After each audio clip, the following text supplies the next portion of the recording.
अस्सलाम वालेकुम students, Karachi board YouTube channel की जानिब से first year physics chapter number 3 हम स्टडी कर रहे थे। आज चैप्टर नंबर 3 का एक टॉपिक पढ़ेंगे हम, law of conservation of linear momentum. तो इसकी डेफिनेशन देखते हैं। In an isolated system total linear momentum remains same. Isolated system याद रहे ऐसा सिस्टम होता है जहाँ से ना कोई हीट अंदर आ सके ना ही बाहर जा सके। अब देखें, ये आइसोलेटेड एक सिस्टम है, अंदर से कोई फोर्स बाहर नहीं जा सकती, ना ही बाहर से कोई फोर्स अंदर आ सकती है। ठीक है, ऐसे सिस्टम को हम कहते हैं आइसोलेटेड सिस्टम। अब उसके अंदर जो मोमेंटम होता है वो क्या होता है, सेम रहता है। कोई भी रिएक्शन होता है उसमें मोमेंटम सेम रहता है। तो इसका जो है एक प्रूव हमें करना है। कंसीडर एन आइसोलेटेड सिस्टम, एक आइसोलेटेड सिस्टम कंसीडर करते हैं। Only two interacting spherical bodies, उसमें सिर्फ दो हम स्फेरिकल बॉडीज़ लेते हैं, ए और बी। उसका जो मास है m1 है और m2 है। इसकी जो वेलोसिटी है वो u1 और u2 है। इसका मतलब क्या हुआ, एक आइसोलेटेड सिस्टम है, इसके अंदर एक बॉडी है ए, इसका जो मास है m1 और एक बॉडी है b, उसका मास है m2। अब ये जो मूव कर रही है, इनिशियल वेलोसिटी को मैं ज़ाहिर करूँगा u1 से, और ये मूव कर रही है इनिशियल वेलोसिटी u2 से।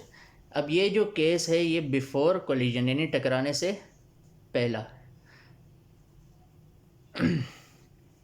अब हम देखते हैं कि आगे क्या लिखा हुआ है। In straight line, straight line के अंदर मूव कर रही है in same direction, same direction में two bodies collide with each other, दो बॉडीज जो है वो कोलाइड करती हैं, टकराती हैं एक दूसरे से। And after which they move with velocities v1 and v2, उसके बाद दोनों बॉडीज मूव कर रही होती हैं वेलोसिटीज v1 और v2 से, as shown in figure, figure के अंदर शो है। अब हुआ क्या, ये बॉडी जो है ये थोड़ा स्लो मूव कर रही है, यह बॉडी थोड़ा सा फास्ट मूव कर रही है। जब ये फास्ट मूव कर रही है तो इसका मतलब जो है एक टाइम ऐसा आएगा ये बॉडी जाएगी इससे टकरा जाएगी। जब ये बॉडी इससे टकराएगी तो क्या होगा, कोलिजन होगा, टकराव होगा। तो इसकी बॉडी ए और ये बॉडी बी है, ठीक है, इसका मास m1 था और इसका m2 था। तो जो इसकी फोर्स है वो आ जाएगी बॉडी ए पर, फोर्स बी की, यानी कि जो बी की फोर्स है वो लगेगी ए पर, और ए की फोर्स जो है वो लगेगी किस पर, सॉरी बी पे लगेगी ए की फोर्स। दोनों की फोर्सेस आपस में इंटरचेंज हो जाएंगी, एक्सचेंज हो जाएंगी। फिर उसके बाद ये दोबारा से मूव करने लग जाएंगी वेलोसिटी से v1, और ये मूव करेगी वेलोसिटी v2 से। तो हम बोलेंगे कि भाई ये जो है बिफोर कोलिजन वाला केस था, और ये जो है ये आफ्टर कोलिजन वाला केस है, आफ्टर कोलिजन यानी टकराने के बाद वाला केस। अब ज़रा देख लेते हैं मोशन ऑफ बॉडी ए की बात करें। मोशन ऑफ बॉडी ए की अगर हम बात करें, ये डायग्राम अब इसी तरीके से बनाएंगे।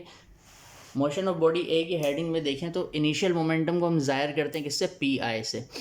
तो बॉडी ए की बात करें तो इसका मोमेंटम क्या था, इनिशियल मोमेंटम m1u1, तो पी आई बराबर हो जाएगा m1u1 के।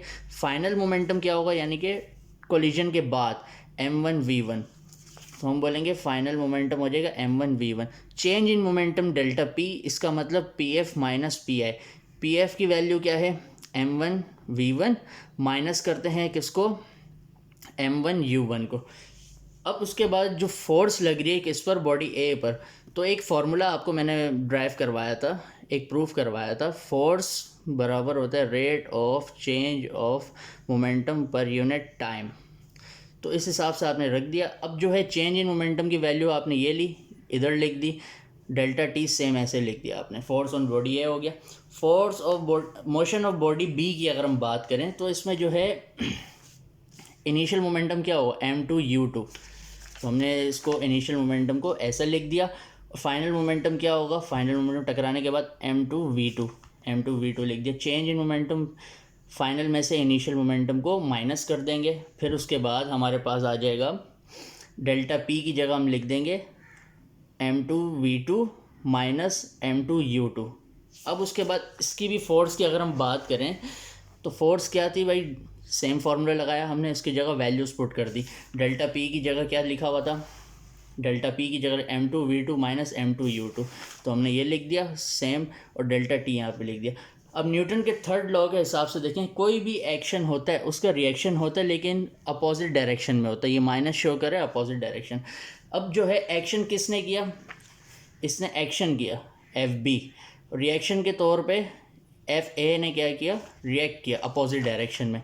तो एफ बी बराबर हो जाएगा एफ ए के, लेकिन इसके साथ हम लगाएंगे माइनस का साइन क्योंकि रिएक्शन है।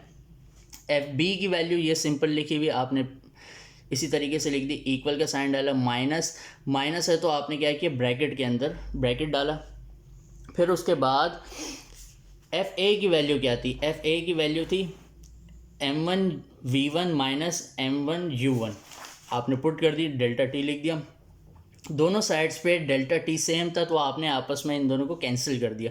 अब ये माइनस है तो माइनस इन दोनों वैल्यू से मल्टीप्लाई होगा, ये हो जाएगा माइनस m1 v1 और minus minus plus m1 u1, इस तरीके से लिख लिया आपने। अब आप क्या करें, v वाली वैल्यूज़ को एक साइड पे लें और u वाली को एक साइड पे लें। यहाँ पर जो है ये वाली वैल्यू जो है ये माइनस की है, इधर आके क्या हो जाएगी, ये प्लस की हो जाएगी। और यहाँ पे जो है ये पहले से मौजूद है v वाली वैल्यू m2 v2 इक्वल, यहाँ पे क्या लिखा हुआ m1 u1 पहले से मौजूद है। अब ये वैल्यू क्या है, माइनस की, इक्वल के साइड पे प्लस की हो जाएगी m2 u2। तो यहाँ से पता चल गया टोटल मोमेंटम आफ्टर कोलिजन बराबर होता है टोटल मोमेंटम बिफोर कोलिजन के। तो ये आपने प्रूफ कर लिया, ये पेपर में आता है, शॉर्ट में भी आ सकता है, लॉन्ग में भी आ सकता है। आई होप आपको समझ में आया होगा। वीडियो को लाइक करें, शेयर करें और हमारे चैनल को सब्सक्राइब करें।